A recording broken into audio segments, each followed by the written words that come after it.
Rowdy sings the blues. So the day after I decided to transfer to Reardon, and after my parents agreed to make it happen, I walked over to the tribal school and found Rowdy sitting in his usual place on the playground. He was alone, of course. Everybody was scared of him. "I thought you were on suspension, dickwad," he said, which was Rowdy's way of saying, "I'm happy you're here." "Kiss my ass," I said. I wanted to tell him that he was my best friend, and I loved him like crazy, but boys didn't say such things to other boys, and nobody said such things to Rowdy. "Can I tell you a secret?" I asked. "It better not be girly," he said. "It's not." "Okay, then tell me." "I'm transferring to Reardon." Rowdy's eyes narrowed. His eyes always narrowed right before he beat the crap out of someone. I started shaking. "That's not funny," he said. "It's not supposed to be funny," I said. "I'm transferring to Reardon. I want you to come with me." "And when are you going on this imaginary journey?" "It's not imaginary, it's real, and I'm transferring now. I start school tomorrow at Reardon." "You better quit saying that," he said. "You're getting me mad." I didn't want to get him mad. When Rowdy got mad, it took him days to get unmad. But he was my best friend, and I wanted him to know the truth. "I'm not trying to get you mad," I said. "I'm telling the truth. I'm leaving the res, man, and I want you to come with me. Come on. It will be an adventure." "I don't even drive through that town," he said. "What makes you think I want to go to school there?" He got up, stared me hard in the eyes, and then spit on the floor. "Last year, during 8th grade, we traveled to Reardon to play them in flag football. Rowdy was our star quarterback and kicker and middle linebacker, and I was the loser water boy, and we lost to Reardon by the score of 45-0. Of course, losing isn't exactly fun.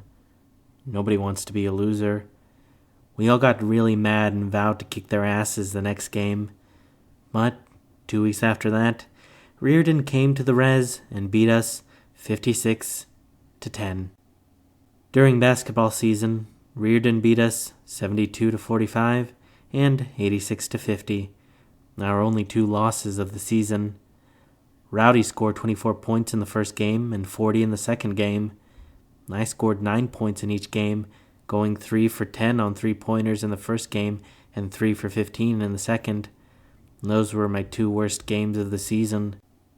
During baseball season, Rowdy hit 3 home runs in the first game against Reardon and 2 home runs in the second, but we still lost by scores of 17-3 and 12-2. I played in both losses and struck out 7 times and was hit by a pitch once.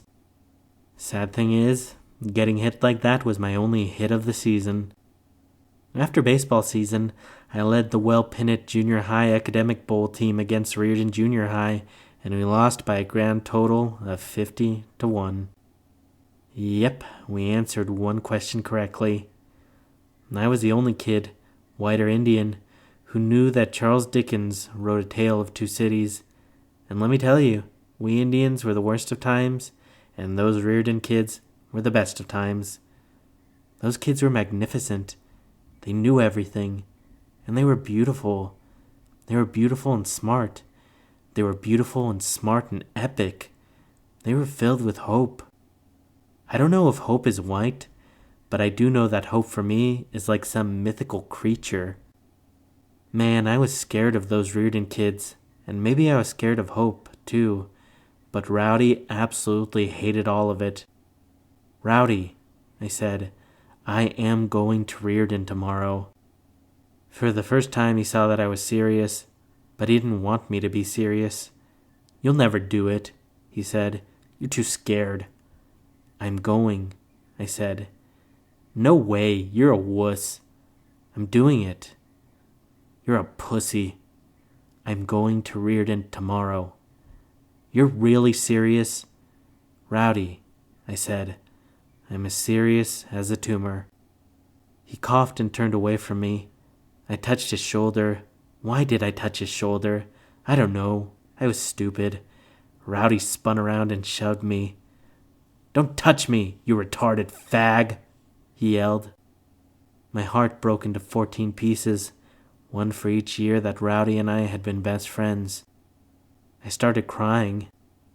That wasn't surprising at all, but Rowdy started crying, too, and he hated that. He wiped his eyes, stared at his wet hand, and screamed. I'm sure that everybody on the res heard that scream. It was the worst thing I'd ever heard. It was pain. Pure pain. "Rowdy, I'm sorry," I said. "I'm sorry." He kept screaming. "You can still come with me," I said. "You're still my best friend."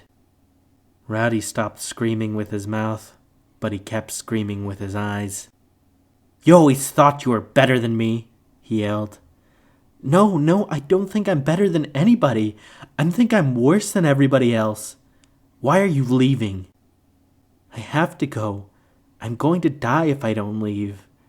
I touched his shoulder again, and Rowdy flinched. Yes, I touched him again. What kind of idiot was I? I was the kind of idiot that got punched hard in the face by his best friend. Bang! Rowdy punched me. Bang! I hit the ground. Bang! My nose bled like a firework. I stayed on the ground for a long time after Rowdy walked away. I stupidly hoped that time would stand still if I stayed still. But I had to stand eventually, and when I did, I knew that my best friend had become my worst enemy.